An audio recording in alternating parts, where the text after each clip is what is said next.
Recording in progress.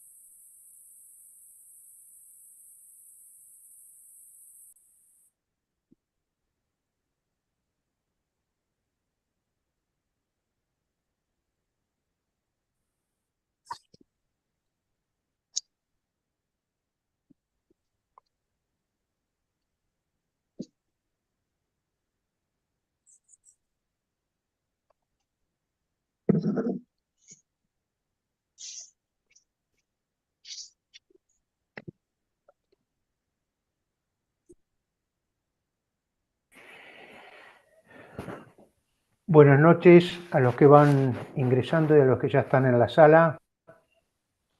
Mi nombre es Rodolfo Piedrabuena, consejero del Colegio Veterinario de la Provincia de Buenos Aires, coordinador de la Comisión de Grandes Animales, junto con el doctor Carlos Péndola.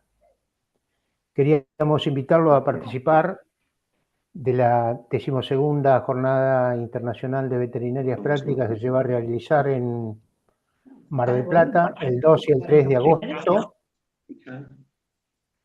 En la sala, como siempre, va a haber 3 salas: la de inocuidad de alimentos, pequeños animales y grandes animales. En la sala de grandes animales vamos a tener la presencia del doctor Carlos Lanuse, hablando sobre la ivermectina. Básicamente todos lo conocen, que él ha trabajado muchísimo sobre esto.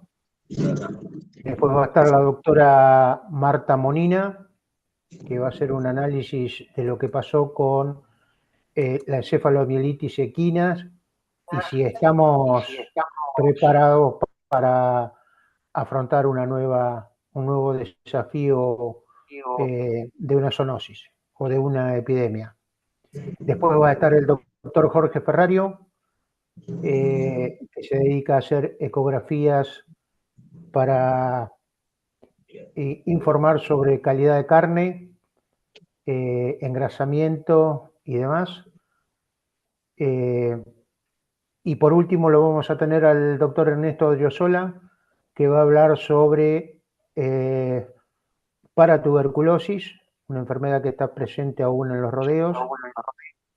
Y como segundo tema va a hablar sobre qué diagnosticar o cómo diagnosticar enfermedades en feedlot y en recría a campo.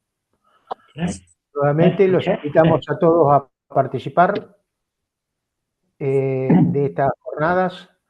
Entren a la página del colegio, van a tener las distintas modalidades de adquisición de entradas, así como los hoteles que ha conveniado con el colegio para hacer precios especiales para los veterinarios que participen de las jornadas.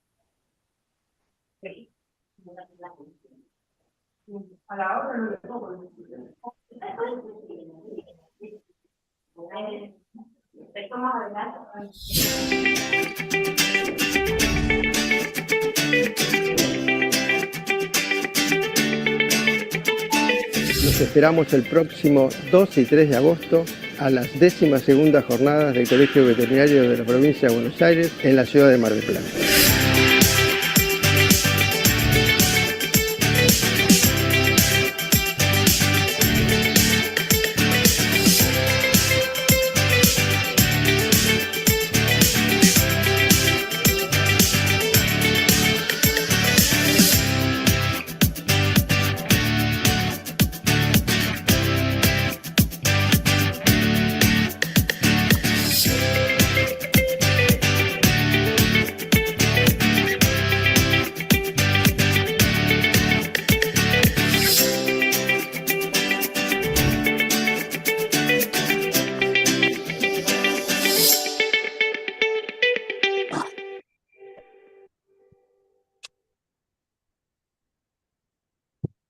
Bueno, buenas tardes. Me presento. Soy el doctor Osvaldo Rinaldi, el presidente del Colegio de Veterinarios de la provincia de Buenos Aires.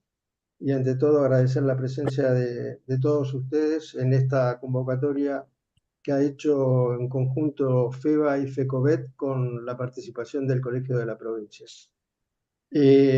Como todos ustedes saben, o en los últimos tiempos, el tema aftosa de alguna manera volvió a hacer comentario en distintos ámbitos nacionales y provinciales. Y por supuesto, consideramos en una charla que hemos tenido con los presidentes de FEBA y de FECOVET que era importante que la profesión veterinaria en su conjunto también de alguna manera esté informado de lo que está pasando con aftosa y los probables escenarios que tenemos en el futuro con esta enfermedad. Y creemos que es un nuevo desafío para la profesión en plantear las distintas alternativas que se nos van a plantear a futuro como profesión veterinaria. En esta oportunidad, realmente tengo el honor de presentar a un prestigioso colega, que es el doctor Sergio Dufi, que se va a hacer cargo de esta disertación. Antes de presentar un breve currículum, porque él quiso que sea así, un breve currículum, quería plantearle un poco la modalidad de cómo vamos a manejarnos. El doctor va a hacer su exposición y por una cuestión de orden, vamos a estar respondiendo las respuestas, tanto el doctor Péndola como el doctor Piedrabuena, de acuerdo al chat, y vamos a ir respondiendo una por una. Básicamente lo va a hacer el doctor, y por ahí si surge algún tipo de diálogo, bueno, quizás lo podamos hacer. El doctor Sergio Dufi es médico veterinario, egresado de la Facultad de Ciencias Veterinarias de la UBA, cursó estudios de posgrado en epidemiología veterinaria en la Universidad de Minnesota, Estados Unidos. Trabajó como investigador del INTA Castelar durante 34 años. Participa en la Organización Mundial de Sanidad Animal, es OIE, desde el año 2009 y actualmente es miembro del grupo ad hoc para la evaluación del estatus de fiebre aftosa en esa organización y es asesor técnico del Centro para la Sanidad Animal e Inocuidad de los Alimentos de la Universidad de Minnesota en Estados Unidos. Evidentemente es un colega que tiene vasta experiencia en el tema y yo creo que es muy importante escucharlo, sobre todo con toda su experiencia y su visión del futuro de la fiebre aftosa en el país. Doctor Dufi, un gusto. El auditorio es todo suyo. Muchas gracias por la invitación y poder compartir con ustedes un rato charlando temas sobre aftosa.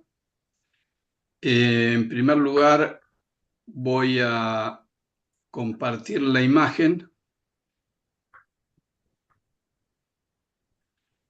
Creo que están viendo la imagen adecuadamente ahora. Sergio, tendrías que poner modo presentación. Sí, estoy. Ahí está. Lo que pasa es que me lo tapaba la barra. Sí. Ahora. Perfecto. A ver, ahora. Bueno, por algún motivo. Vamos al principio. Muy bien, la charla de hoy, con toda esta confusión de las láminas, en primer término quería agradecerle al Colegio de Veterinarios, a FEBA y a los organizadores por esta invitación. Como mencionaron, en los últimos tiempos, yo no diría días, sino en los últimos 10, 15 años, ha habido muchos cambios con respecto a la situación de fiebre aftosa, sobre todo en Sudamérica,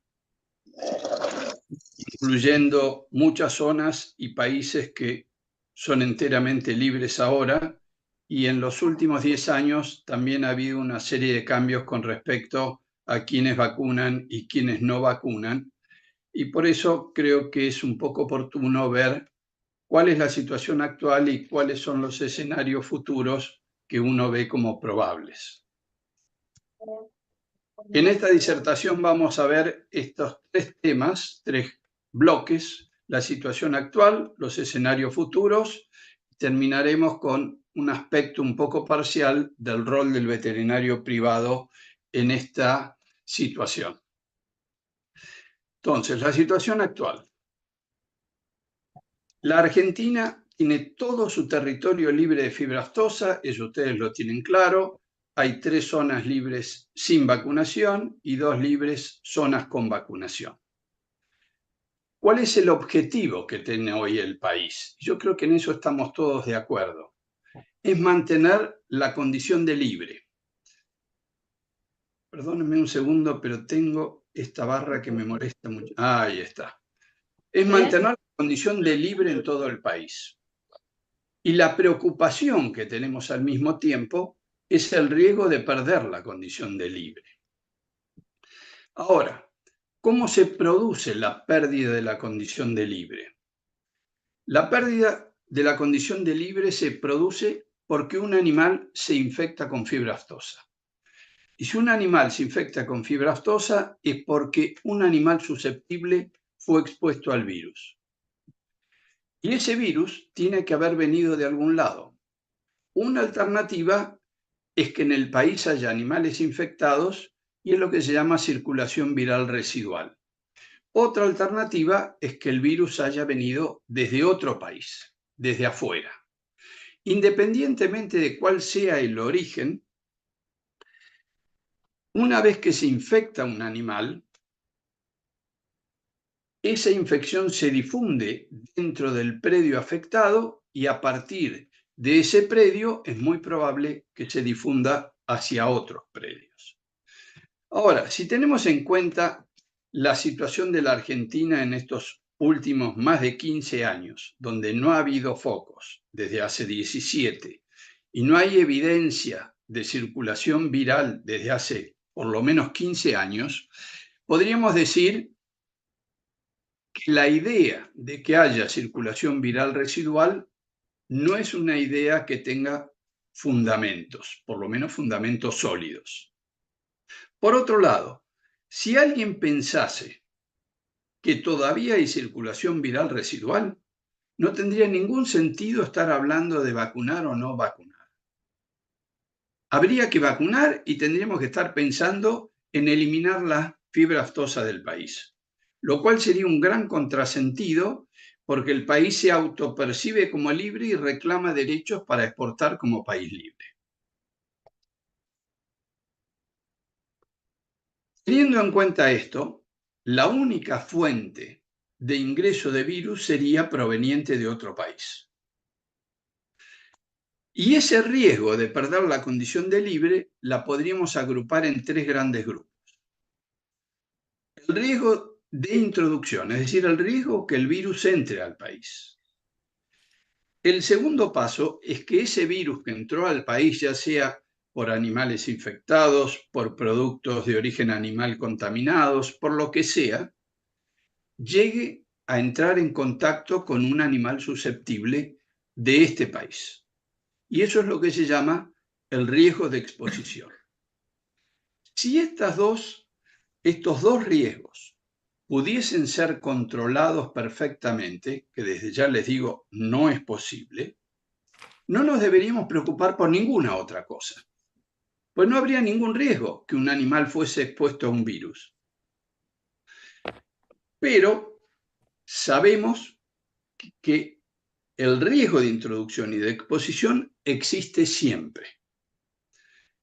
Pero ese riesgo de introducción y el riesgo de exposición, trabajar sobre ellos constituyen las 2 primeras barreras de protección para no perder la condición de libre. Como dije, existe el riesgo, pese a esto, de que el virus llegue hasta un animal susceptible y que ese animal susceptible se infecte. Y si se infecta, se pierde la condición de libre. Hasta ahora, una de las herramientas principales que hemos usado para evitar esta tercera etapa, que es lo que se llama el riesgo de establecimiento y difusión. Entonces, nosotros tenemos que pensar, y esto es independiente si se vacuna o no. Lo primero que tenemos que tratar es que no entre el virus al país. Segundo, que si entra no llegue a un animal susceptible. Tercero, si llega un animal susceptible, por lo menos evitar que se establezca y se difunda. Para eso tenemos que tomar medidas de mitigación de riesgo, medidas que reduzcan estos riesgos. No vamos a detallarlas, pues serían muchas y muy largas, pero el riesgo de introducción básicamente son medidas de prevención y medidas de control. Medidas de prevención que pueden incluir la restricción absoluta del ingreso de algún tipo de animal o mercadería, dependiendo de su origen o sus condiciones. Un ingreso condicionado a que tenga determinados controles en origen o en destino y pruebas y demás, o que se le permita el ingreso si se considera que no es de riesgo. Ahora, todas esas medidas de prevención después tienen que ser controladas, que se cumplan en origen y que se cumplan en destino. El segundo nivel, el riesgo de exposición, básicamente está asociado con medidas de bioseguridad y medidas de control. Cuando hablamos de medidas de bioseguridad, les voy a nombrar las tres más comunes y relevantes. No son las únicas, pero son las tres más relevantes a nivel país. Primero, que los restos o alimentos potencialmente contaminados no se le den a los cerdos. Es decir, no debería haber cerdos alimentados con alimentos de origen animal que no hayan sido tratados adecuadamente para inactivar el virus de fiebre aftosa. Segundo punto. Los residuos alimenticios de naves y aeronaves internacionales que no se pueden evitar. Los aviones y los barcos van a seguir llegando y van a seguir teniendo residuos alimenticios, deben ser eliminados bajo condiciones de bioseguridad. Las dos cosas que dije, es fácil decirlo, es muy difícil cumplirlo de manera 100% efectiva. Es más, yo diría, la prohibición de dar residuos alimenticios a los cerdos es imposible hacerlo en el 100% de los casos y todo el mundo lo sabe. Pero sí se pueden tomar muchas medidas para que ese riesgo sea mucho menor. Y llegamos a la tercera barrera de protección, que en la Argentina y en muchos países de Sudamérica ha estado basado por mucho tiempo, no exclusivamente, pero sí de manera muy importante, por la vacunación. ¿Qué hace la vacunación? La vacunación, primero, reduce la probabilidad de que un animal expuesto se infecte. ¿Qué quiere decir esto? Quiere decir que si ustedes tienen, por decirlo gráficamente, un rodeo de animales vacunados y son expuestos a un virus, posiblemente muchos de esos animales van a estar protegidos por la acción de la vacuna, pero tal vez unos pocos, diferentes proporciones, no importa, no van a estar lo suficientemente protegidos y tal vez se infecten. Pero ya es un gran paso, no para evitar perder la condición de libre, pero sí para poder rápidamente limitar la transmisión, limitar la difusión, facilitar el control y minimizar las pérdidas. Y en algunos casos, la vacunación podría evitar la infección de los animales. Pero no es una garantía absoluta. La vacunación no es una garantía que va a evitar la infección de los animales. Por eso su rol es más importante evitando el riesgo de que se establezca y que se difunda, más que se evite la presencia de un caso con fiebre aftosa. Y además, dos aspectos fundamentales es la detección precoz y la respuesta inmediata. Porque el tiempo que se tarde en detectarse y en responderse para su control va a ser tiempo que la infección se va a estar difundiendo de manera totalmente sin control. La vacunación de emergencia es un aspecto importante de la respuesta inmediata. Y para que estas cosas funcionen, hay que tener un buen sistema de vigilancia epidemiológica. Cuando uno piensa, ¿y qué pasaría si dejamos de vacunar? Lo primero que tenemos que tener en cuenta es todas estas medidas que vimos van a tomar más relevancia, porque las consecuencias, si hay un caso de fiebre aftosa, van a ser mucho más graves. Pero también quiero hacer énfasis en esto. No hay que esperar a dejar de vacunar para hacer todo el esfuerzo posible para evitar el ingreso y para evitar la exposición. Hay que hacerlo ahora, aún con vacunación. Y la detección precoz y la respuesta inmediata la tenemos que hacer ahora, no esperar a dejar la vacunación. Y en el caso de la vacunación de emergencia, si no se vacuna, el rol del banco de vacunas y antígenos pasa a ser mucho más importante. Aún vacunando, los países deberían contar con bancos de vacuna y antígenos. En el caso de la Argentina, tiene un convenio con un laboratorio para su banco de vacunas y antígenos. Visto un poco así este panorama general, vayamos a ver qué pasa con un país vecino. Si ese país vecino está infectado y está vacunando, puede estar infectado sin ser consciente que está infectado. Puede creer que está libre y sin embargo está infectado. Si deja de vacunar, va a aumentar el riesgo de ingreso de virus desde ese país probablemente. Pero si ese país está libre y deja de vacunar, en el momento que deje de vacunar, no va a aumentar el riesgo de que ingrese virus. Potencialmente podría en el futuro, si ese país se infectara, entonces aumentar el riesgo de ingreso de virus. Pero una cosa que hay que tener clara es, si un país está libre y deja de vacunar, no aumenta el riesgo para el otro país vecino en la medida que se mantenga libre. Y por último, si ustedes miran la vacunación y recordamos los efectos que tenían, la vacunación no tiene ningún efecto en reducir el riesgo de introducción ni el riesgo de exposición, pero es tremendamente eficaz para disminuir el riesgo de establecimiento y difusión. Entonces, algunas conclusiones. Hoy, ante la ausencia de focos y la no evidencia de circulación viral en el país por casi 17 años, y en los países linderos que varía de 13 a más de 30 años, las piedras fundamentales para mantener la condición de libres son mitigar el riesgo de introducción y el riesgo de exposición a los animales susceptibles.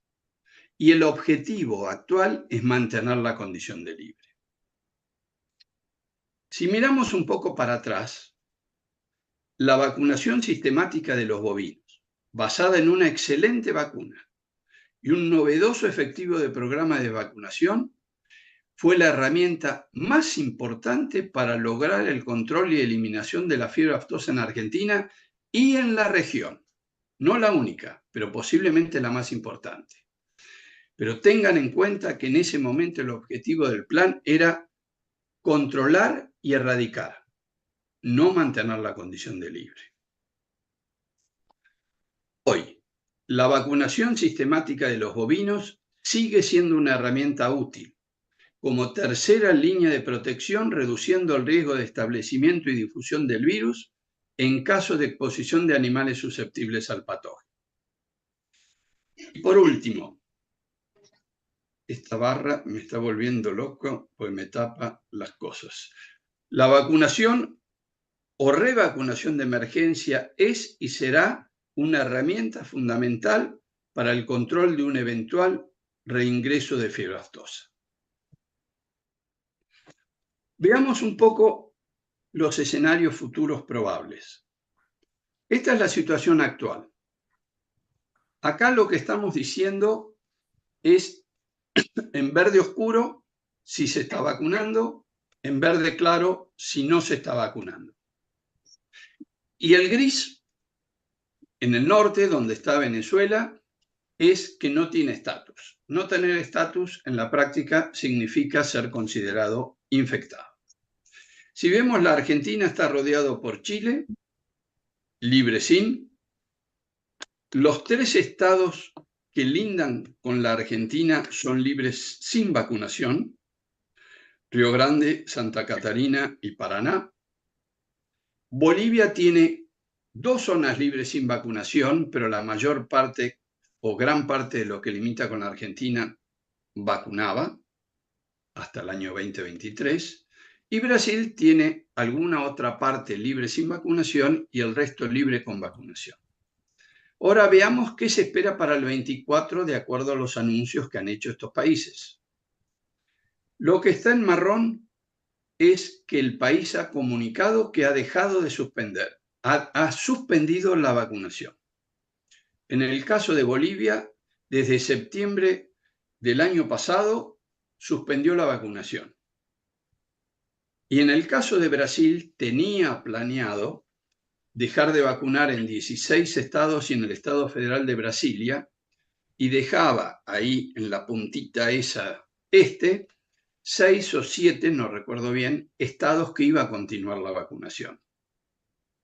Sin embargo, un tiempo atrás, no muy lejano, hubo un cambio de autoridades en la parte sanitaria de Brasil y en el ministerio, y se decidió suspender la vacunación en todo el territorio de Brasil, sin dejar esos estados que se preveía que iban a seguir vacunando un año más.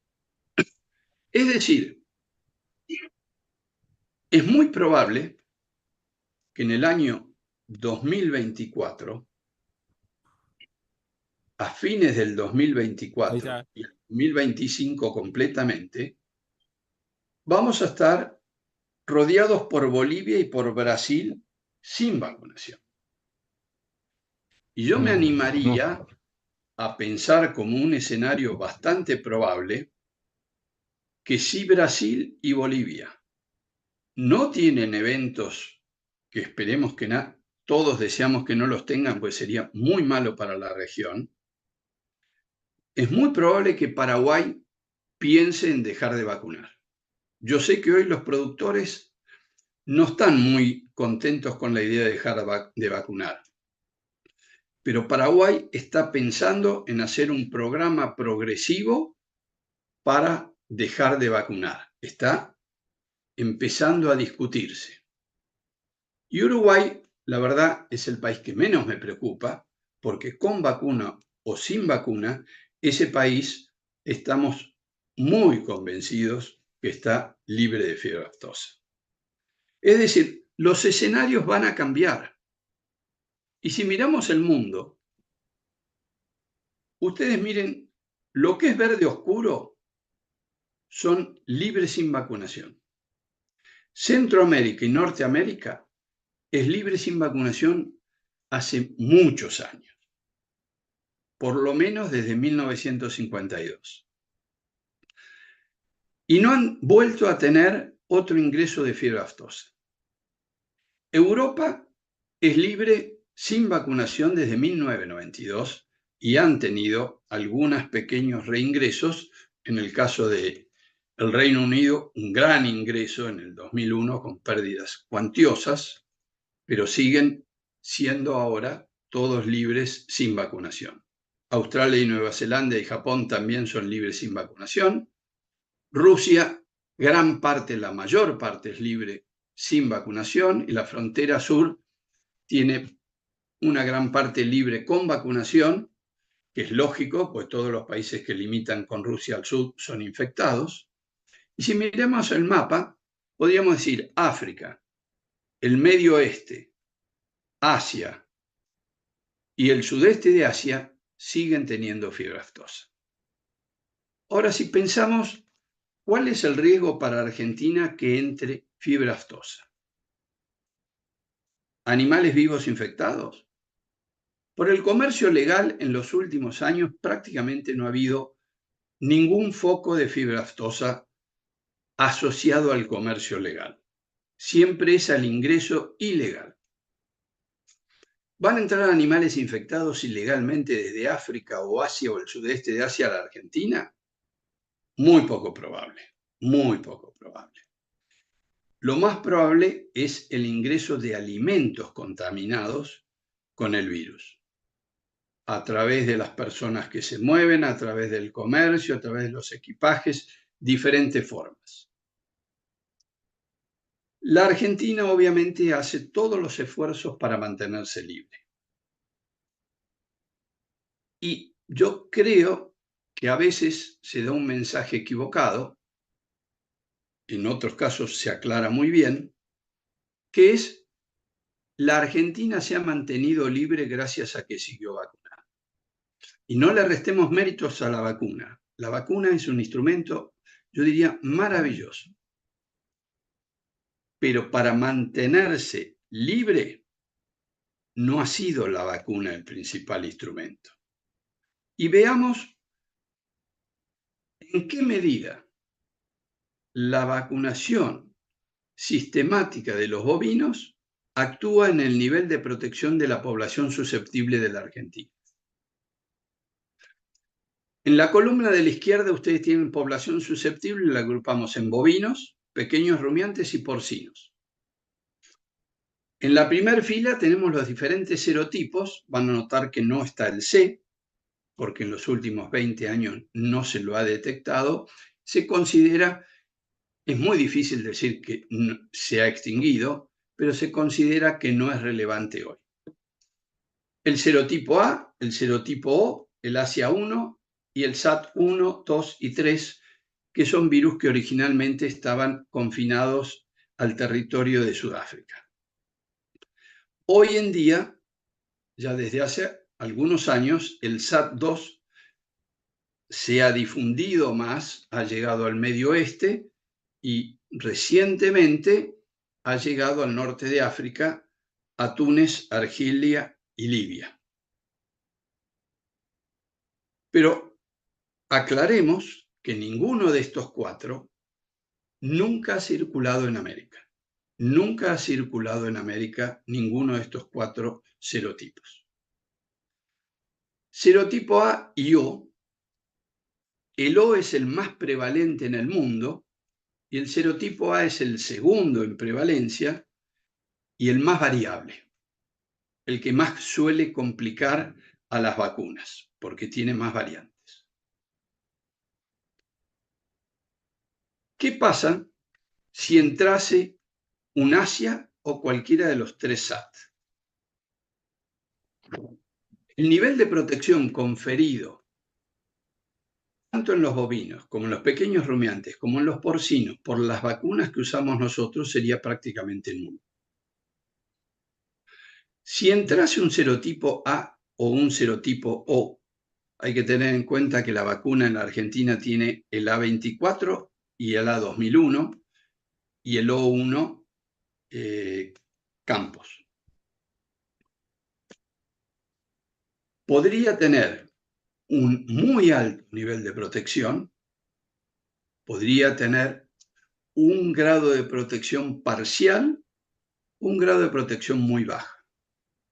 Pero una cosa muy interesante es que se ha demostrado, hay varios trabajos muy interesantes hechos por diferentes grupos de Argentina, de Panaftosa y otros lados, que el serotipo A24 y el A2001 probado contra una gran variedad de A diferentes, ha dado muy buen espectro de inmunogenicidad, un buen nivel de protección.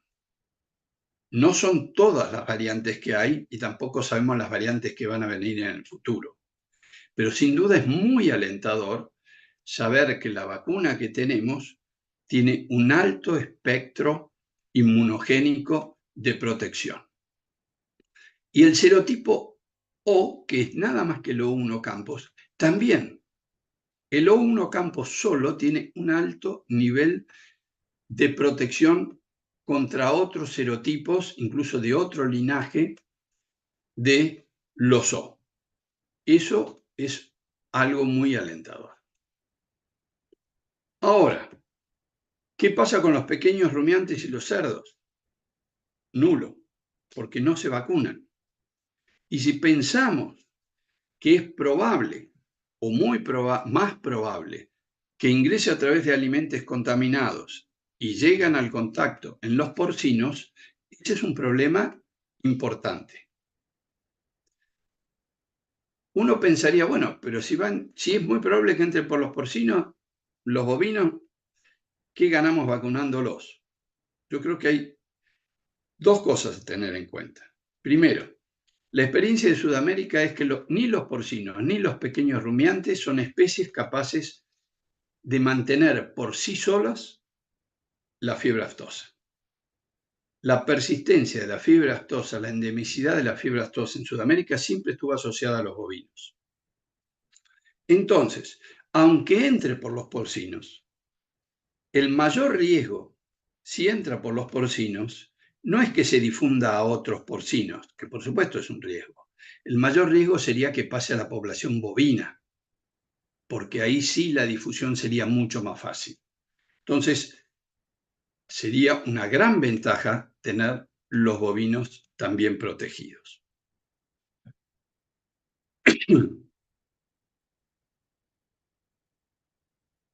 Si uno pensase, muy bien, ¿qué requisitos necesitamos para el mantenimiento de la condición de libre? Yo acá he hecho una lista, no es exhaustiva, puede haber otros, alguno de los que está podría ser modificado, pero para tener una idea. Primero, ¿qué condiciones epidemiológicas necesitamos? Que el riesgo de transmisión de circulación sea insignificante. Si no estamos convencidos que no hay circulación viral en Argentina, no podemos hablar ni hablar de dejar de vacunar. Pero tendríamos que estar pensando y actuando, buscando todos los bolsones de endemismo que queden y erradicarlos. Yo personalmente creo que no queda circulación viral en la Argentina residual. Segundo, riesgo de escape de virus desde el laboratorio es insignificante. Creo que eso está bien controlado. Y al menos por el momento podemos estar muy tranquilos y que los controles se sigan ejerciendo. Riesgo de ingreso de virus regionales insignificante o controlado. Y acá una aclaración. Por las características de la región nuestra y de las fronteras que tenemos con algunos de los países limítrofes, por no decir con casi todos, pensar en que se podría controlar el riesgo del ingreso de los virus. Si esos países limítrofes estuviesen infectados, no es algo muy sensato. Por eso, si uno piensa en dejar de vacunar, tiene que pensar que nuestros vecinos también están libres. Yo creo que hoy hay una alta probabilidad, muy alta probabilidad, que eso esté ocurriendo. Al menos en las áreas afectadas en la relación con nuestro país. Y por último, el riesgo de ingreso de virus extrarregionales, para ponerlo más gráficamente, de África, del Medio Oeste, de Asia o del Sudeste de Asia, nunca va a ser nulo, siempre va a existir. Lo que tenemos que hacer es reforzar las medidas para evitar que ingrese o que sean expuestos. Y tercer barrera, tener la vacuna, ya sea aplicada o como banco de vacuna o antígenos lista para ser usada en caso de necesidad. Capacidades y recursos del sistema sanitario. Esto incluye fundamentalmente al Servicio Veterinario Oficial, pero también a todos los actores del sistema sanitario. Tiene que haber recursos humanos, técnicos, infraestructura, recursos económicos, y acá no es solo plata para que la cosa funcione. Tenemos que tener plata para la atención de emergencias también. Porque ante una emergencia, y todos sabemos cuál es la situación del país, tener que salir a buscar plata para atenderla, creo que sería un problema muy difícil. Tener un sistema de información sanitario que sea usado, se le saque el jugo, porque gran parte de las medidas que se van a tomar de prevención y control, tanto para el ingreso del virus como para la exposición del virus, como para hacer el plan de contingencia y demás, va a estar basado en la información que surja de los datos que se vayan colectando. El sistema de detección precoz, sistema de respuesta inmediata, y quiero hacer énfasis, no esperemos a dejar de vacunar para tener un excelente sistema de detección precoz y de respuesta inmediata. Ahora hay que hacerlo. Y por último, los entes sanitarios han cumplido un rol fundamental en el control y en la erradicación de la fiebre aftosa en la Argentina. Además, contribuyeron en el intento de control de otras enfermedades como es brucelosis y pueden tener roles muy importantes. Pero es evidente que si se deja de vacunar, es necesario hacer un replanteo de cómo esos entes van a ser sostenibles y útiles en el futuro.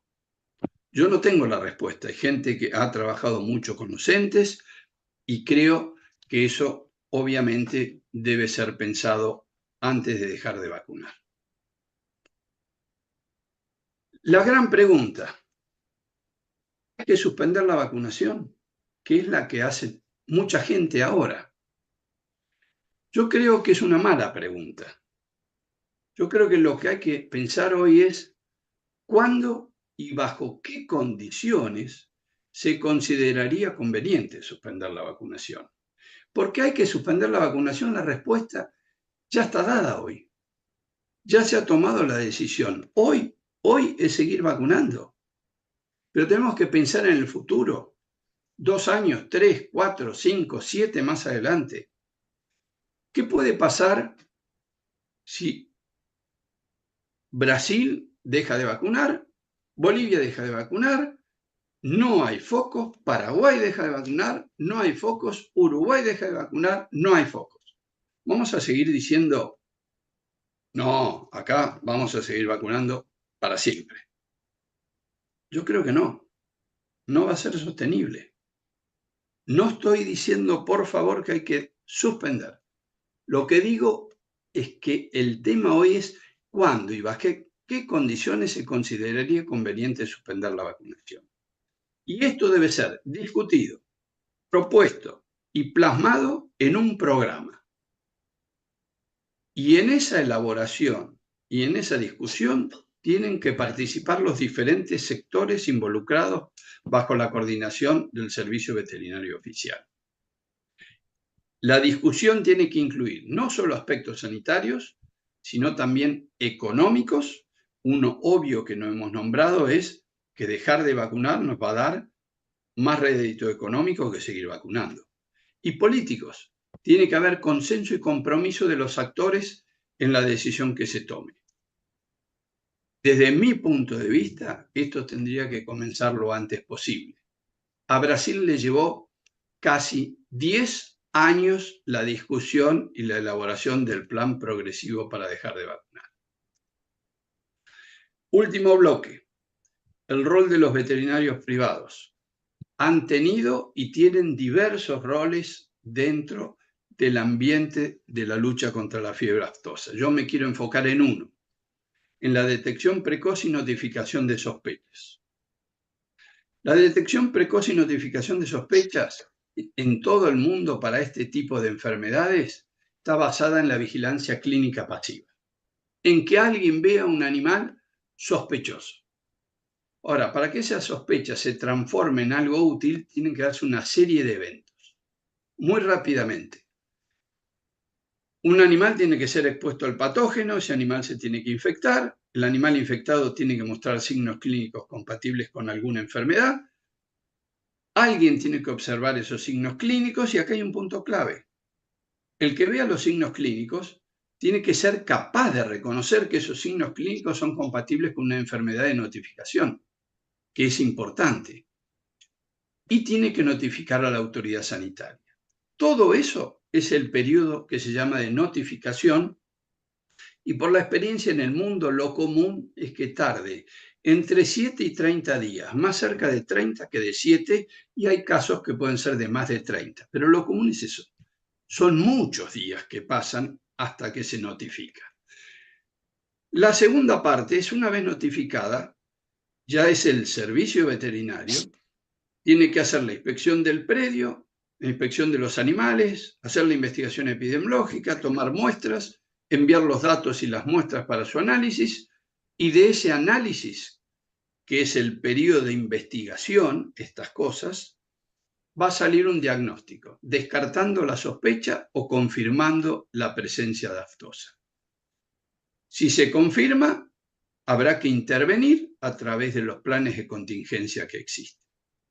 Ahora, ¿qué pasa en la etapa, cada una de estas etapas con las medidas sanitarias? En la de notificación, absolutamente nada, porque nadie sabía que existía. En la siguiente, en la de investigación, hay medidas precautorias. Se toman medidas ¿dónde? En los establecimientos que se tiene sospecha. Si el diagnóstico es confirmado, ya se toman medidas de control generalizadas, progresivas, que están en el plan de contingencia. Ahora, ¿cuál es el riesgo de difusión en cada una de estas tres? En el de notificación es máximo. Nadie sabe que está y los animales y productos de riesgo se mueven libremente de un lado para otro. Y fíjense que puede durar hasta un mes o más. Segundo, medio o alto, dependiendo si en esas medidas precautorias hemos identificado todos los animales todos los establecimientos infectados, va a ser muy alto. Muy alto el control, y el riesgo de difusión va a ser medio. Pero si lo que hemos identificado como sospechosos son solo algunos de los infectados, el riesgo de difusión va a continuar siendo muy alto. Una vez que se tomen las medidas de control, ya el riesgo va a ir bajando progresivamente hasta llegar a un punto donde se detenga la transmisión y se pueda eliminar. ¿Quiénes son los principales responsables de estas cosas? Y me quiero detener en la primera, notificación. Son los que están en contacto permanente y frecuente con los animales. El productor, incluyendo la gente que trabaja en el campo, el administrador, el encargado, todo eso, y el veterinario privado, por su actividad diaria que tiene contacto con animales, y en otros casos porque es al que llama el productor cuando ve un animal con algo raro. Y este periodo de 7 a 30 días es el que se puede acortar, porque los otros, el de investigación y el de intervención, lo lógico es que una vez que se notifique, como máximo en 48 horas, se tenga el diagnóstico. No se puede acortar mucho más, pero el de notificación sí se puede acortar mucho más, con lo cual se facilitaría enormemente el control y se reducirían las pérdidas. Entonces, para concluir, en esta situación, no nos olvidemos de reducir el riesgo de ingreso del virus y de reducir el riesgo de exposición. Por supuesto, también el de establecimiento y difusión. Pero tenemos que tener claro que puede ocurrir. No sabemos cuándo ni dónde, pero puede ocurrir un evento. Y si ocurre un evento, todo nuestro esfuerzo tiene que estar enfocado a controlarlo rápidamente.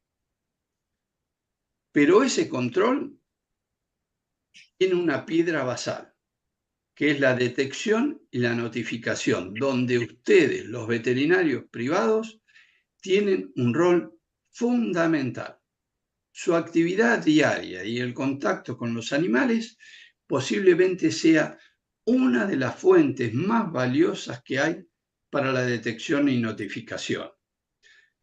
Y además, sin duda, es la fuente más calificada para detectar una enfermedad transfronteriza como es la fiebre aftosa. Una vez que pasó la detección y la notificación, vendrá la investigación, la intervención y el control. Pero si no tenemos detección y notificación rápida, estamos en serios problemas. Y simplemente les voy a dar un dato. ¿Cuántas veces se va a vacunar? ¿Cuántos establecimientos se vacunan por año en la Argentina? Alrededor de 200.000. ¿Cuántas veces se va por año? 2. 400.000 visitas. ¿Cuántas visitas hacen los veterinarios privados al campo? No sé cuántas, pero muchos miles. Tenemos más de 400.000 visitas por año. En los últimos 6 años, ¿saben cuántas sospechas de aftosa hay? Un año 5, 4, 6 y una 0. No hay duda que el sistema de detección y notificación necesita ser reforzado. Y ustedes tienen un rol clave en esto. Muchas gracias. Quedo a disposición de ustedes. El que coordina esto, que tome el control, por favor. Gracias. Doctor Dufy, bueno, Carlos Péndola, le agradecemos muchísimo su disertación, muy claro, muy conciso, y creo que nos abre una puerta para el pensamiento.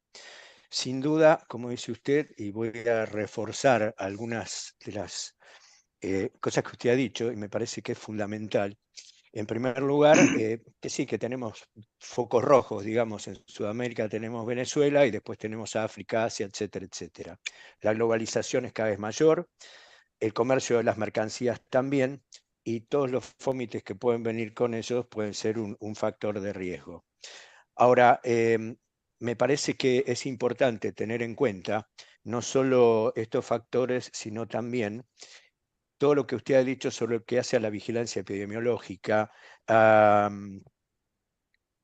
ver a las notificaciones y demás. Y hay algo que creo que tenemos que considerar, que todo esto se puede lograr, como bien se dijo, en 3, 4, 5, 7 años, teniendo un plan ya muy bien programado, proyectado y demás. Pero hay un punto que yo quisiera hacer especial mención y que es la interacción público-privada. Es decir, nosotros como veterinarios privados podemos aportar mucho al sector público y viceversa. Y eso hay que tenerlo en cuenta. Pero un detalle no menor, que tenemos varias camadas de médicos veterinarios y de veterinarios que nunca han visto aftosa.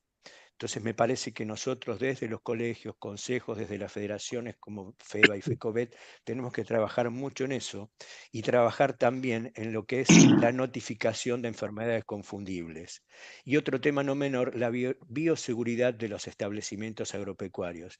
Que esto puede ser decir que tenemos un campo de cría y utilizamos la bioseguridad como medida de control, etcétera, etcétera. Puede sonar extraño, ¿no? Pero me parece que tenemos que empezar a trabajar en eso. Y también en la formación de los colegas nuevos que no conocen la aftosa. Yo siempre digo, los que peinamos algunas canas, tuvimos la suerte o la desgracia de conocer la aftosa, pero en definitiva la conocemos. Y me parece que un detalle no menor es la cantidad de notificaciones que se han hecho en los últimos años. 4, 2, 6, ninguna. Entonces, esa es una de las claves. Formar a los profesionales nuevos y trabajar interactuando con los productores, y porque no se hacen también muchas denuncias o notificaciones, que suena un poco menos agresivo, ¿no es cierto? No se hacen notificaciones por el miedo que es la interdicción al campo y el tiempo que no voy a poder sacar Hacienda, etcétera, etcétera. Entonces, elaborar un plan para poder dejar de vacunar, creo que es lo que se impone, hay que hacerlo, así tardemos 10 años o más, como le pasó a Brasil. Pero desde el punto de vista de los veterinarios, de los formadores de conocimientos, docentes y demás, hay que empezar a trabajar en las nuevas generaciones que no conocen la aftosa.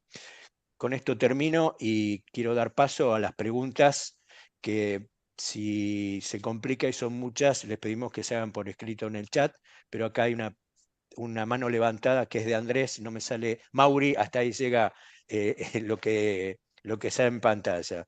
Así que adelante. ¿Qué tal, Carlos? Buenas noches. Bueno, primero agradecerle a FEBA, a FECOBET, la organización, agradecerle a Sergio la charla que nos dio, la verdad que fue muy esclarecedora. Y bueno, un poco me spoileaste la pregunta, Sergio, y vos, Carlos, también avanzaste sobre el tema.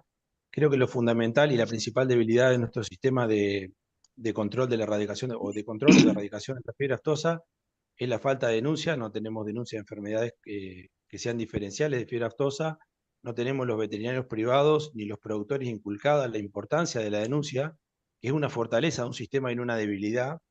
Y también coincido en el tema de la capacitación de las nuevas generaciones de colegas que forman parte del sistema sanitario y que no la conocieron, no la conocen, y justamente lo importante es reforzar eso. Así que creo que como colegios, yo pertenezco al Colegio de Médicos Veterinarios de Santa Fe, tenemos una tarea enorme en concientizar a los colegas en el rol de la denuncia de las enfermedades obligatorias, y sobre todo en estas en las que venimos trabajando en planes sanitarios. Con respecto a lo que Sergio planteaba del tema de la función posible de los roles, de los entes, cuando no ocurra la vacunación de aftosa, yo creo que el sistema que se generó en el control de la erradicación de aftosa fue muy bueno, permitió una articulación público-privada administrada por los productores, trabajando con los veterinarios, y lo que hay que sostener es ese sistema, pero con la incorporación de planes sanitarios. O sea, nosotros acá en la provincia de Santa Fe, todos los planes sanitarios que se ejecutan se trabajan y pasan a través de las fundaciones, a través de los entes sanitarios, que en conjunto entre los veterinarios que hacemos la actividad privada y los productores que van administrando la ejecución de esos planes, podemos coordinar y darle otras funciones a esos roles, trabajando prácticamente de la misma manera que nos llevó a un resultado exitoso en vacunación de aftosa. O sea que en realidad yo no me preocuparía por los roles, sino que me preocuparía porque empecemos a implementar otros planes sanitarios, como la resolución 128 de tuberculosis, las resoluciones de brucelosis, vacunaciones obligatorias de carbúnculo. Estamos hablando que si dejamos de vacunar aftosa, vamos a dejar de vacunar en forma obligatoria, en forma conjunta, la vacuna de brucelosis a las terneras. Entonces, hay muchas actividades, plan de control de venerias, hay un montón de actividades que podemos hacer, coordinar a través de los roles, dándole una función a esos entes para que tengan para que se puedan seguir trabajando. Creo que también es muy importante en el tema de la formación de los entes, la democratización de los entes. Hay lugares donde hay un solo ente por provincia, y a veces los entes me parece que tendrían que estar un poco más diversificados y ser un poco más territoriales. Eso le daría mayor posibilidad de trabajar en su territorio, en su campo, donde las diferencias, no todas las regiones tienen las mismas características. Y por otro lado, también un poco reforzando lo que decía Carlos, el tema de las 400.000 visitas al año. Nosotros entendemos que esas 400.000 visitas al año deberían ser hechas por médico veterinario. Sería mucho más fuerte el sistema si las 400.000 visitas que se producen al año en las dos campañas de vacunación de aftosa fueran hechas por médicos veterinarios. Lo del Pensaite lo borré. Y además de trabajar en la vacunación de aftosa, nos permite trabajar en conjunto con los productores, capacitando al personal, hablando de otros planes y sirviendo de vigilancia epidemiológica en esas 400.000 visitas por una persona capacitada. Así que bueno, nada más, simplemente agregar esas cosas, dejar algunas dudas también y bueno, y agradecer mucho la charla. Gracias. Sí, les pido por favor, Hola. doctor Fernández, adelante. Si podemos hacer las preguntas después por escrito, para ordenarnos un poco. Marcelo, adelante. Bueno, voy a bajar la mano. Hola Sergio, qué gusto verte después de tantos años. acá hay algo que no mencionaste, Sergio, que es el tema comercial, ¿no? De la vacunación. Evidentemente, cuando hay una campaña nacional sobre una enfermedad que hay que controlar, se hace para el beneficio del país entero, no es para el beneficio nada más que del sector agropecuario. El país mejora su Producto Bruto Interno, mejorando su producción de carne, ¿no? Y todo el esfuerzo hasta ahora ha recaído en el productor. El productor ha hecho todo el gasto, todo el costo de estas campañas lo ha llevado el productor. Y no hay digamos, una contradevolución, una contrarreembolso del esfuerzo que ha hecho. Eh, en concreto, el precio cuando uno se vacuna contra gripe o contra neumonía, etcétera, etcétera, el costo de la vacuna es mínimo, hasta es gratis. Pero no ha sido lo mismo con respecto a la fiebre aftosa. No sé qué podés decir vos al respecto. Sí. No sé quién coordina, si puedo contestar. Sí, adelante, alguna... adelante. Adelante, Sí. Sergio. A ver, por supuesto que hay muchas visiones diferentes del mismo problema. Todos, bueno, ahí lo veo a Jorge Goizueta, con los cuales hemos compartido cosas hace muchos años, y algunas de las cosas que salen ahora son casi las mismas que se discutían hace 30 años atrás. Pero creo que no es el lugar ni es el momento para discutir quién o cómo. Mi idea es que lo que hace falta no es que estemos en dos bandos, unos que dicen hay que vacunar y otros que dicen que no hay que vacunar. Lo que hace falta es tratar de llegar a un acuerdo. Por supuesto, no todos vamos a estar de acuerdo, pero la mayoría de los sectores que están involucrados y son importantes tienen que llegar a un acuerdo de decir, miren, si se dan estas condiciones, dejaríamos de vacunar. Pero esas condiciones son no solo si hay virus en la Argentina y si hay virus alrededor, también son las otras condiciones que tendríamos que empezar a trabajar.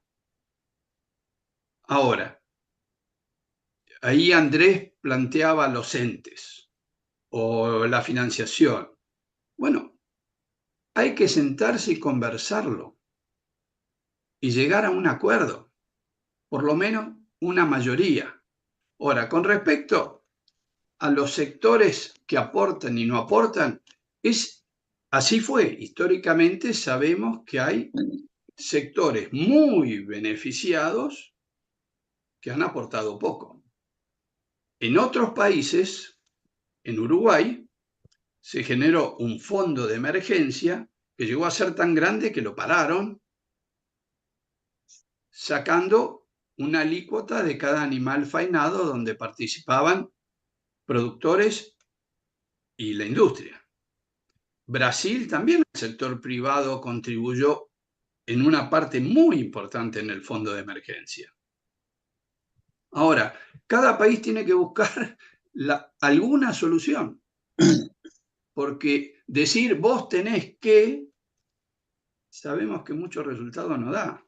Hace falta discutir más esto. Y con respecto a un comentario que hicieron muy al principio, que a mí se me pasó, Venezuela, que está infectado acá, en Sudamérica, honestamente, para mí no voy a decir no es una preocupación. Tener aftosa en la región es una preocupación, pero no es una gran preocupación, porque los virus de Sudamérica en general han tenido, los virus que circulan en el cono sur, Chile, Argentina, Bolivia, Paraguay, Brasil, Uruguay, sur de Brasil, los que han circulado en la región andina, que son Perú, Ecuador, Colombia, Venezuela, y los que han circulado en la región amazónica.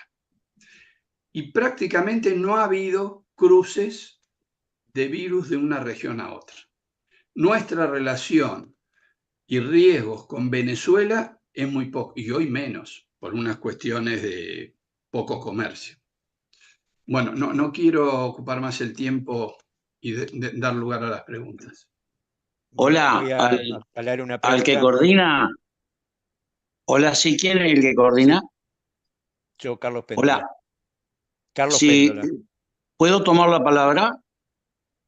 Sí, dale, pues estás levantando la mano hace rato. Después voy a seguir leyendo Sí, las preguntas. no, sí, por supuesto, rápido. La verdad que me alegro muchísimo la reunión, el tema y el disertante. Un gran abrazo, Sergio. Yo trabajé 40 años en SENASA y este plan que hemos llevado adelante, participativo entre lo oficial y lo privado, rindió, es uno de los pocos que vimos que rindió su fruto y controlamos la enfermedad. Como experiencia les digo que fui supervisor de los 12 planes del sur de Santa Fe durante 14 años y me tocó el foco, el brote que se armó en el fines del 2000, principio del 2001, hasta que vacunamos todo el rodeo en julio del 2001. Y tuvimos que, al principio, si bien observábamos los lineamientos que el SENASA marcaba, es decir, vacunar por distrito y por barrido, con un grupo operativo mínimo, no llegábamos nunca a cumplir los 60 días en los cuales nos pedían que llegáramos. Cuando echamos mano a la actividad del veterinario privado allá, o por lo menos nosotros lo hicimos aquí en el sur de Santa Fe, y armamos grupos operativos numerosos, como son hasta el día de hoy, hasta la última vacunación. Les digo que con 90.000 cabezas teníamos 50, 56 colegas trabajando. En el sur de Santa Fe, con 12 planes, había 475 colegas que vacunan y que vacunaban. Logramos una cosa que para mí es muy importante, que es una inmunidad poblacional en un brevísimo tiempo, como son 30, 40 días. Sergio sabrá de lo que le estoy diciendo, lograr eso no es muy fácil, y vacunar con grupos operativos, que el problema más grande que teníamos por ahí era administrativo, pero en los campos la vacunación estaba durante los primeros 30 días en un 60 a un 70%, que eso creo que es el gran valor de la participación del veterinario privado dentro de las luchas sanitarias nacionales. Por supuesto que también es una mano de obra calificada, porque se han dejado de vacunar en casos de brotes de mancha y alguna otra enfermedad que podían ser transmitidas por la vacuna. Teníamos algún problema, la información que el veterinario privado de entrada no la enviaba rápidamente.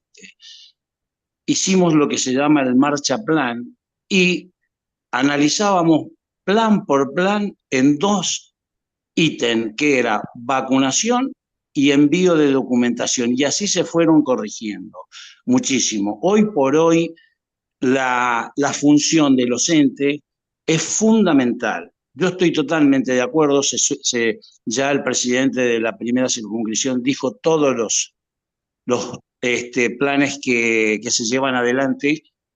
También se podría agregar contra la enfermedad de Augeski. Doctor, le pido si podemos acotar un poquito la pregunta. Sí, que es endémica en el país y en la zona nuestra, y ver de qué otras maneras se financia si algún día se deja de vacunar. Pero nosotros tenemos al veterinario privado como el adalid de poder lograr una buena vacunación y un control. Es cierto, nunca se tomó conciencia del tema de la notificación. Bien, muchísimas gracias. Y Sergio, para mí, hace 18 años y medio que no tenemos tos a San Luis del Palmar, donde yo estuve, y fue en el 2006. Así que me parece que te estás quedando corto con los 17 años, ¿ves? Gracias, un gran abrazo a todos y sigamos con esto, porque los entes sanitarios, ese modelo de tipo participativo, es lo único que alguna vez podemos mostrar los resultados sanitarios. Muy amable. Gracias, doctor. Sergio, de acuerdo a las condiciones epidemiológicas, los riesgos son muy bajos, pero ante una emergencia, considera que Argentina posee un sistema de vigilancia, capacidad de detección temprana, productores y veterinarios jóvenes preparados para detectar sospechas y concientizados para denuncias como para levantar la vacunación. Coincido en que el riesgo es bajo, pero creo que antes de levantar la vacunación hay que hacer ajustes. Uno, sin duda, es el tema, ya voy a sonar ya repesado, diciendo nuevamente la detección y la notificación. También hay que ser realista, ¿no? En otros países del mundo que son libres sin vacunación, tampoco tienen 10.000 denuncias por año. Pero están libres, la gran diferencia es que han estado libres sin vacunación por muchos años.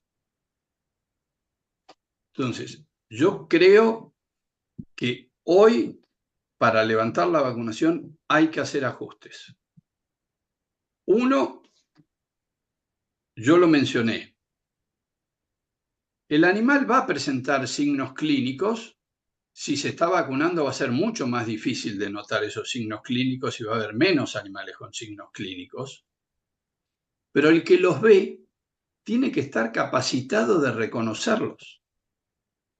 Hay mucha gente que no es veterinaria, que ve los animales todo el tiempo, que a veces tiene mucho más capacidad de observación que nosotros, porque es increíble en el campo cuando algunos dicen, no, ese está mal. ¿Y por qué está mal? ¿Qué sé yo por qué está mal? Pero está mal. Él lo ve que está mal. Pero no tienen el conocimiento a veces para decir, esto podría ser compatible con tal otra cosa. Y creo que el punto que vos mencionaste, Carlos, sobre la generación que nunca vio aftosa. Nosotros no tenemos estomatitis vesicular como tiene Venezuela y Colombia, que ven todo el día, entonces están familiarizados con las enfermedades vesiculares. Ahora, eso es responsabilidad de ustedes, los colegios, del SENASA, de las partes provinciales, de estar con una campaña permanente de concientización y de, no diría de capacitación, pero sí, si quieren, de capacitación continua, de que no se olviden de refrescar las cosas. Y hay otros temas que para mí son fundamentales, es el fondo de emergencia. Yo me imagino, y por favor, esto no tiene ningún tinte político, ojalá no pase, explota un caso de fiebre aftosa ahora en la Argentina. Y hay que salir a controlar con fondos de emergencia. No fondos que tiene el SENASA y que puede usar para una emergencia. Me estoy refiriendo a fondos para la emergencia de fiebre aftosa. Única finalidad, fiebre aftosa. Yo creo que sería un gravísimo problema conseguir esos fondos hoy. Tienen que estar garantizados, sea que lo tenga SENASA, que se llame fondo de emergencia, llámenlo como quieran, pero tiene que estar garantizados los fondos para atender una emergencia. Para mí eso es una condición sine qua non. Y podría nombrar otras más, pero para concretar, creo que hoy, bajo las condiciones que tenemos, no sería prudente dejar de vacunar, pero no por el riesgo tanto de los países de al lado, sino por el temor de no poder responder con toda la eficacia que uno desearía en caso de un evento.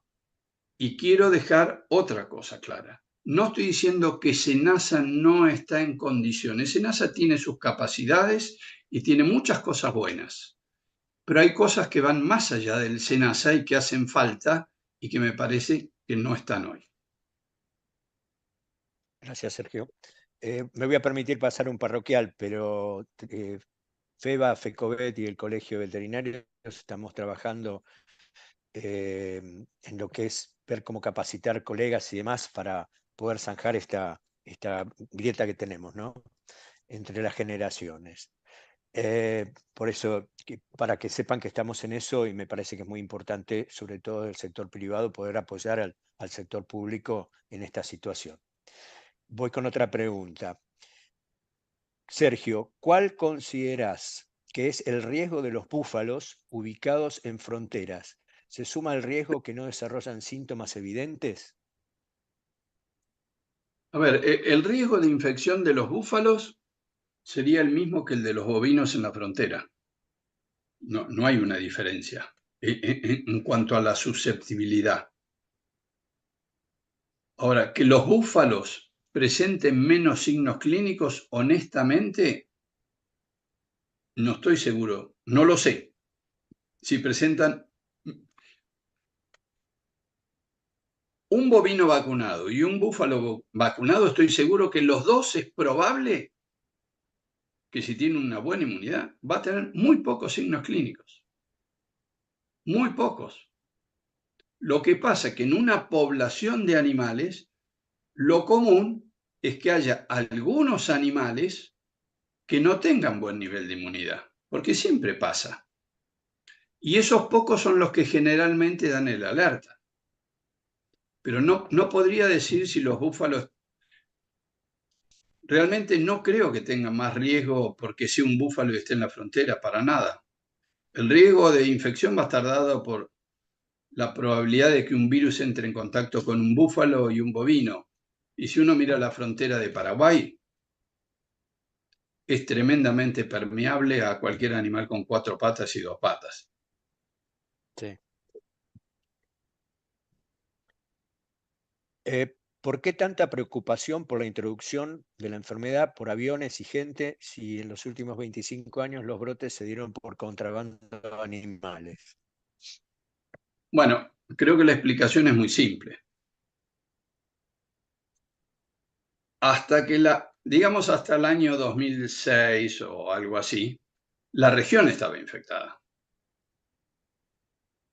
Si bien muchos países tenían, e incluyo la Argentina, estatus de libre, si uno analiza la ocurrencia de focos, en zonas libres había focos. Teníamos estatus de libre, pero cada tanto, ¡pum!, un foco. En Brasil, un foco en Bolivia, un foco en Argentina, un foco en Paraguay, y volvimos a ser libres, y volví a ver un foco. Era obvio que no estábamos libres.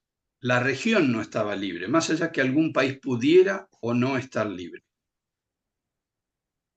En ese momento, el riesgo era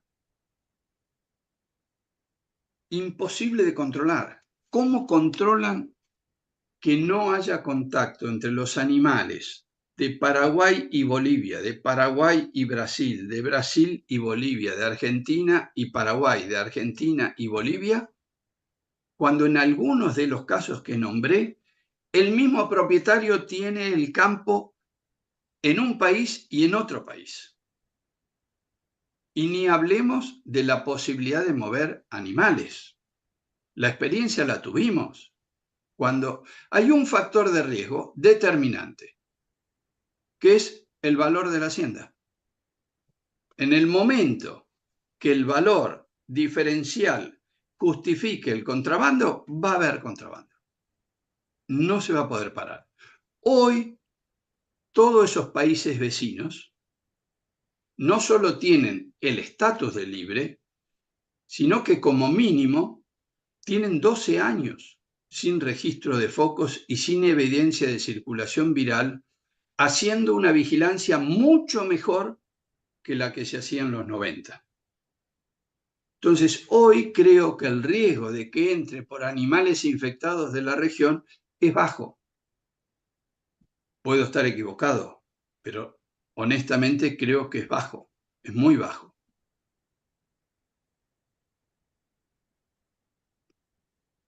Bien. Sergio, ¿Han estimado cuánto podría mejorar la notificación si los veterinarios privados pudieran utilizar Pen-Site Test? Sobre todo porque muchos veterinarios no conocen la enfermedad, como bien le decíamos recién. Mira, un grupo europeo propuso una metodología que está basada en hacer las pruebas diagnósticas al lado del animal y dárselas al veterinario privado. En mi opinión, no me parece que sea bueno. Primero, yo creo que lo que hay que estimular es que se denuncie, que se notifique y que vaya la gente especializada. Y hay grupos de atención de emergencia de fibra aftosa que tienen todo el equipo, el conocimiento y la experiencia para atenderlo. Y al mismo tiempo, cuando uno ve la sospecha, se tienen que tomar las medidas precautorias inmediatamente. Ahora, ese es el lado bueno. Lo que también hay que hacer es que esas medidas precautorias, si no son justificadas, no duren más de lo necesario. Porque ese es el motivo por el cual muchas veces el veterinario privado está renuente a hacer la denuncia.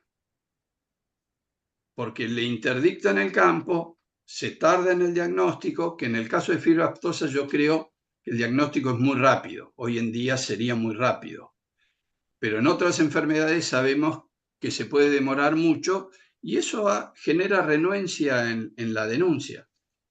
Yo honestamente no veo como una solución darle al veterinario privado a hacer esos test. Por otra parte, esos test tampoco son la verdad, ¿eh? Como todo test, tiene sus falsos positivos y sus falsos negativos.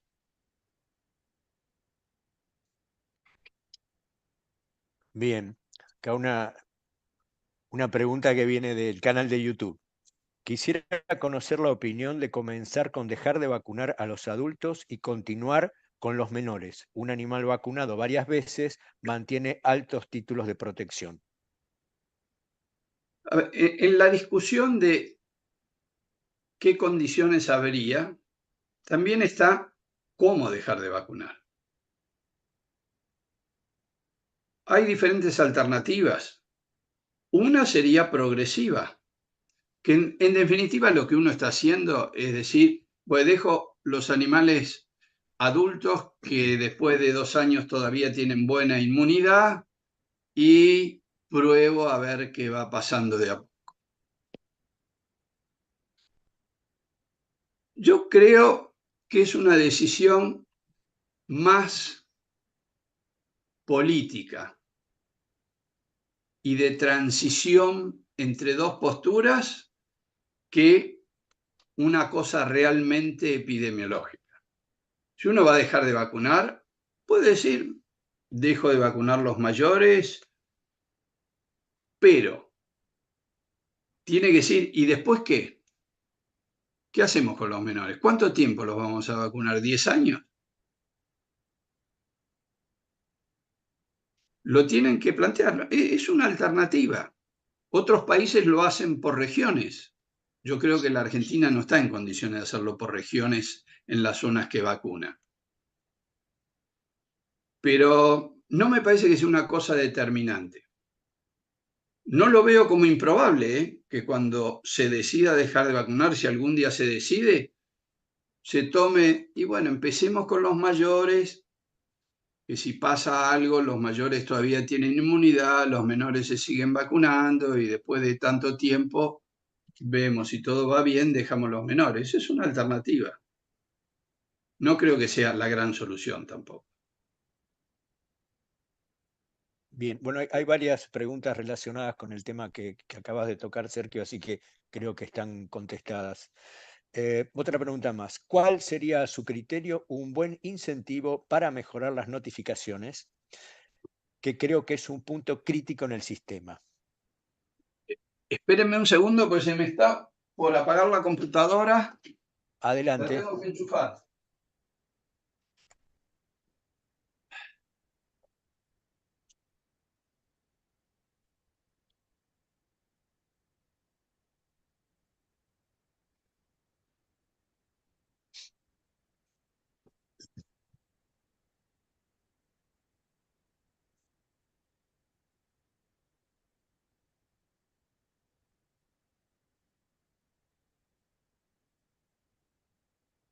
Ahora sí.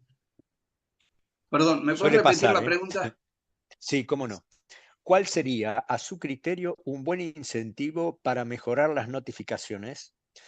Que creo que es un punto crítico en el sistema. Sí, creo que es la pregunta del millón. Sí. Yo muchas veces he conversado, pues siempre hay dos posturas, por lo general. La oficial que dice es que no denuncian, no denuncian, no denuncian. Y el privado que dice, y si denuncio pasa esto, y pasa esto, y pasa esto. Lo que yo siempre planteo es, ¿por qué alguien hace algo? ¿Por qué los productores vacunaron contra aftosa? Porque percibieron que tenían una ganancia, que era algo bueno para ellos. Si el veterinario privado no tiene la percepción y el productor tiene la percepción de por lo menos que haciendo la denuncia no se va a meter en un problema, es muy difícil de cambiar esto. Y estoy hablando de la percepción. En algunos casos puede ser justificada y en otros casos puede no ser justificada. Ahora, ¿cuál, para mí, el incentivo más grande que tendría es tener la seguridad que si él hace una notificación, van a ir inmediatamente y van a hacer todo el esfuerzo necesario para darle una respuesta rápidamente, diciéndole, mire, gracias por la notificación, no es, está libre y a otra cosa. Y si es, gracias por la notificación, lamentablemente usted lo tiene. Pero tiene que haber una respuesta rápida, si no, lo veo muy complicado. No veo cuál es, cómo convencer o cambiar esa percepción justificada o no de si notifico me meto en un problema. Bien, es un dato no menor, porque evidentemente tiene que haber algún incentivo, y ese puede ser. Así que habría que considerarlo. Bueno, acá no hay más preguntas, salvo que alguien quiera hacer una pregunta a mano alzada, la aceptamos y vamos terminando, ya son las 9:00 de la noche.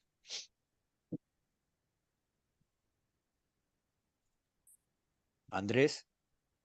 Nuevamente molestando, pero bueno, un poco me parece que el tema de la notificación obligatoria es una obligación de los colegas, estamos obligados por ley y por resoluciones a que en el ejercicio de nuestra profesión hagamos esas notificaciones, así que también hay que saber que es un aspecto legal a cumplir, pero también creo que no solo desde el punto de vista privado no se hacen las notificaciones, sino que a veces la recopilación de la información de las notificaciones no está clara. ¿Y por qué digo esto?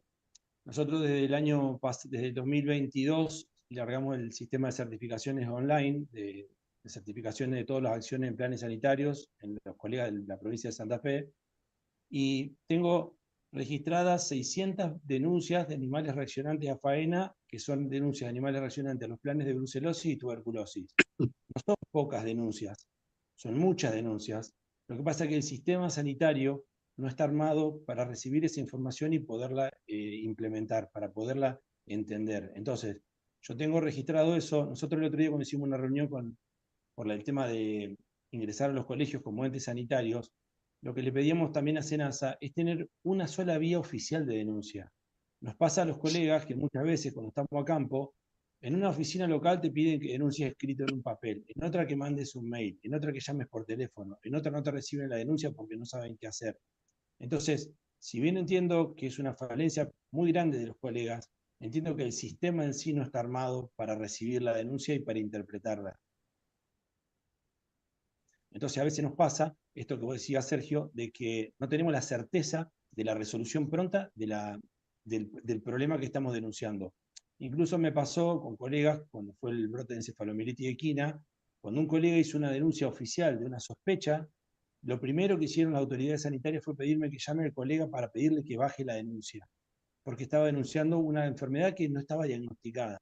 A ver, el colega denuncia una sospecha. O sea, está claro que el sistema en sí, no solo los colegas privados, a los cuales no defiendo porque considero que estamos obligados por ley a hacer la denuncia y por más que nadie te la reciba, tenemos que ver dónde la hacemos y es nuestra obligación hacerla. El sistema en general no está armado de una forma que sea fácil hacer la denuncia tampoco. Entonces, en la provincia de Santa Fe, hace 10 años se creó un botón de alerta donde cada colega tiene un usuario y una contraseña y puede ingresar una denuncia. Y la denuncia no implicaba ninguna acción posterior. Entonces, salvo ahora que se empezó a estimular un poco más, se empezaron a hacer algunas denuncias, pero si no, tampoco se hace. O sea, no solo culpa del veterinario privado, el cual tiene su obligación y la debe hacer, sino que en parte del sistema tampoco está, digamos, aceitado como para que la denuncia Preparado. se haga y para que, que la información que se denuncia sea realmente observada. Te digo, en el último año y medio hay 600 denuncias de animales reaccionantes que son enviados a faena en los planes sanitarios de brucelosis y tuberculosis y parece que nadie lo viera, parece que no tuviéramos ni brucelosis ni tuberculosis. Pero bueno, nada más que ese comentario agregar. Gracias. Gracias. Carlos, perdón. Quiero hacer una aclaración porque si no, esto va a quedar un poco mal. Cuando yo hablo de 4 sospechas, 5 sospechas o 6 sospechas, hay que tener en cuenta que puede haber habido más notificaciones al SENASA de casos compatibles con enfermedades vesiculares, pero el veterinario que va clínicamente o por la epidemiología la descarta y no queda registrada como una sospecha. Caso común, tiene una lesión en la lengua porque se cortó con un alambre. Es un solo animal, bueno, no queda como una sospecha. El veterinario actuó correctamente, llamó y debe haber bastantes casos de esos que no quedan registrados. De todas maneras, aclarado eso, los números de sospechas, comparados con otros países, es bajo. Bien. Carlos. En orden de llegada está Héctor Rottermin. Dale, Héctor. Y Horacio, ya te doy la palabra. Termina Héctor y te doy la palabra. Bueno, Sergio, en primer lugar, en nombre de FEBA, agradecer todos los conceptos que nos has volcado, que realmente han sido muy enriquecedores para todos nosotros. Venimos charlando con Carlos, con Rodolfo, desde hace ya un tiempito respecto a que desde la profesión tenemos que tomar alguna postura y ampliar nuestra visión respecto de lo que es la fiebre aftosa y qué camino debemos seguir.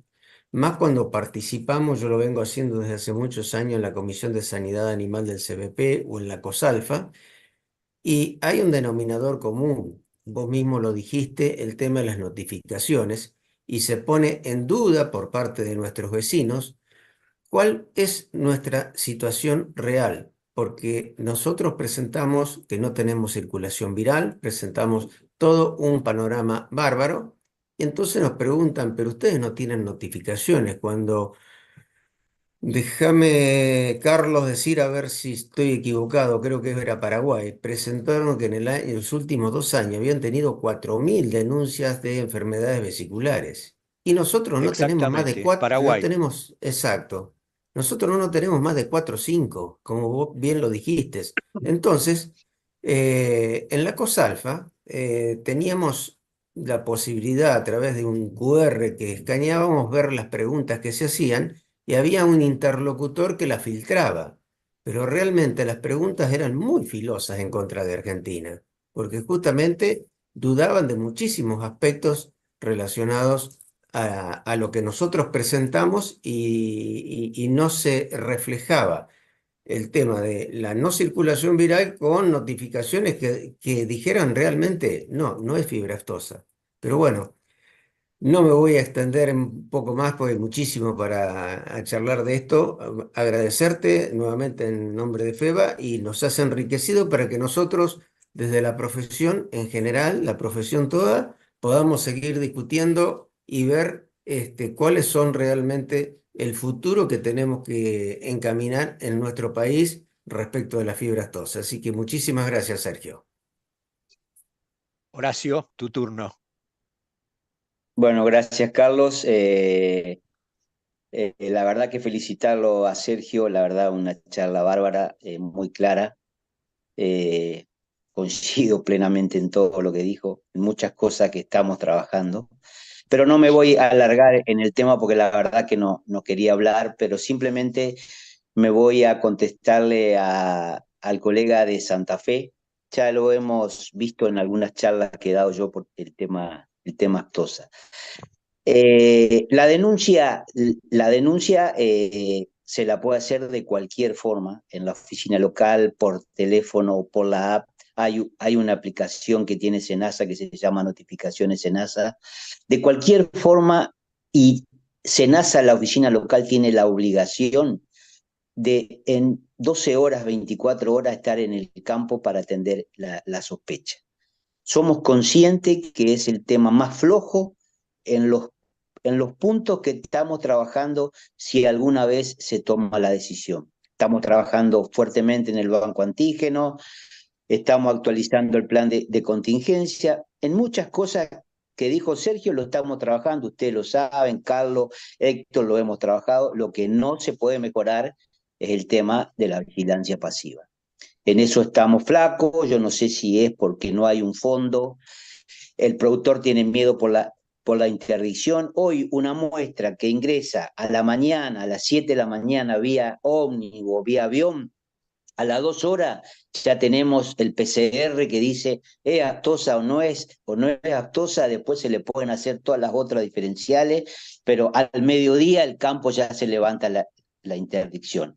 O sea, para el colega de Santa Fe, no sé cómo son las otras enfermedades, pero la denuncia por una enfermedad confundible, una enfermedad vesicular, se la va a atender y se van a tomar las muestras en todos los casos. Así que eso nomás quería aclarar, que no se va a desestimar, como dijo Sergio, lógicamente si vamos al campo y vemos que un animal que está rengo y no tiene vesícula porque se clavó un hueso, un clavo, un alambre, lógicamente no vamos a tomar muestra, pero debemos denunciar porque no resiste en ninguna auditoría. México, una de las pocas observaciones que nos hizo en la visita del año pasado, que se abrió el mercado, es cómo tienen 6 denuncias que tuvimos el año pasado en un rodeo de 52,5 millones que vacunamos. Eso nomás, Carlos, gracias. No, gracias a vos. Osvaldo. Bueno, muy corto. Primero agradecerle al doctor Duffy porque la verdad que la charla que nos brindó, por lo menos para mí, fue muy esclarecedora y creo que el resto de los colegas también. Yo creo y rescato de todo lo que dijo el doctor Duffy, y me parece que acá como representantes de la profesión privada a nivel del país, la importancia que tiene el veterinario privado y la interacción público-privada para afrontar este tipo de desafíos que tenemos como profesión a futuro, sino también los que hoy por ahí no estamos abordando detenidamente. Yo creo que en la profesión, tanto la privada como la pública, siempre se miraban de reojo, y yo creo que desde hace un tiempo eso está cambiando. De hecho, ahí Andrés mencionó en donde estamos involucrados los colegios ya como entes sanitarios en programas puntuales como son el control y la fiscalización de la comercialización de zooterápicos, y ahí podemos colocar otras cuestiones. Ahí tenemos que concientizar nosotros, como bien se dijo acá, a los colegas, creo, que tienen un rol fundamental, y nosotros como entidades colegiadas en convencerlos que es así, y juntar a las dos cuestiones, a la privada y a la pública, para que esto tenga un cauce normal. Y por supuesto tienen que estar los productores también, porque son de alguna manera responsables de acuerdo a la legislación hoy que nos. Y también quiero aportar lo que por ahí dijo Carlos, también se mencionó, el tema tenemos que buscar el problema de la notificación, no es solo de los veterinarios, es un problema de los médicos. Los médicos se quejan que no tienen notificaciones de determinados tipos de enfermedades.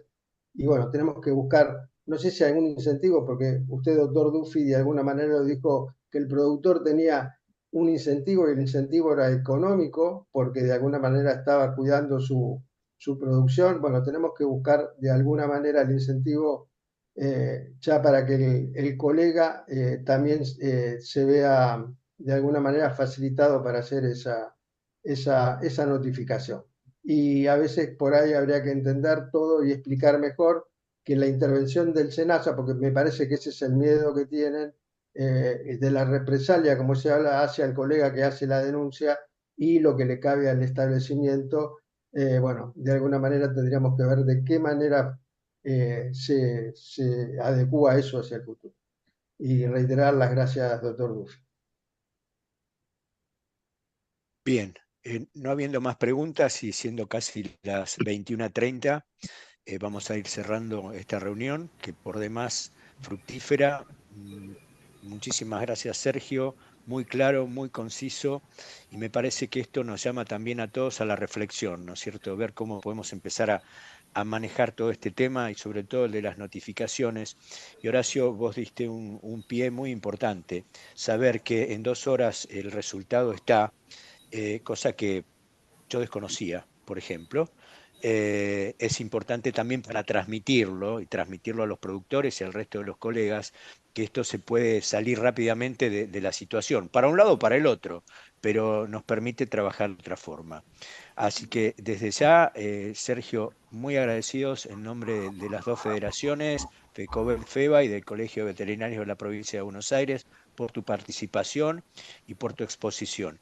Y a todos los asistentes, tanto en el Zoom como en el YouTube, en el canal de YouTube del colegio, muchísimas gracias por estar y por participar, y sin duda estaremos en contacto nuevamente para poder de alguna forma seguir avanzando sobre este tema. Así que damos por terminada esta reunión. Muchísimas gracias a todos. Quisiera decir como último, desde la Comisión de Grandes Animales, que esta disertación quedó grabada y quien la quiera ver puede entrar a la página del Colegio Veterinario de la Provincia de Buenos Aires, pero también vamos a producir algo para mandárselo tanto a FEBA como a FECOBET para que la distribuyan. Me parece que es sumamente importante que todos los veterinarios del país la puedan ver en algún momento. Muchísimas gracias, Sergio, y muchas gracias a todos por haber participado. Horacio, te mando un abrazo. Muchas gracias por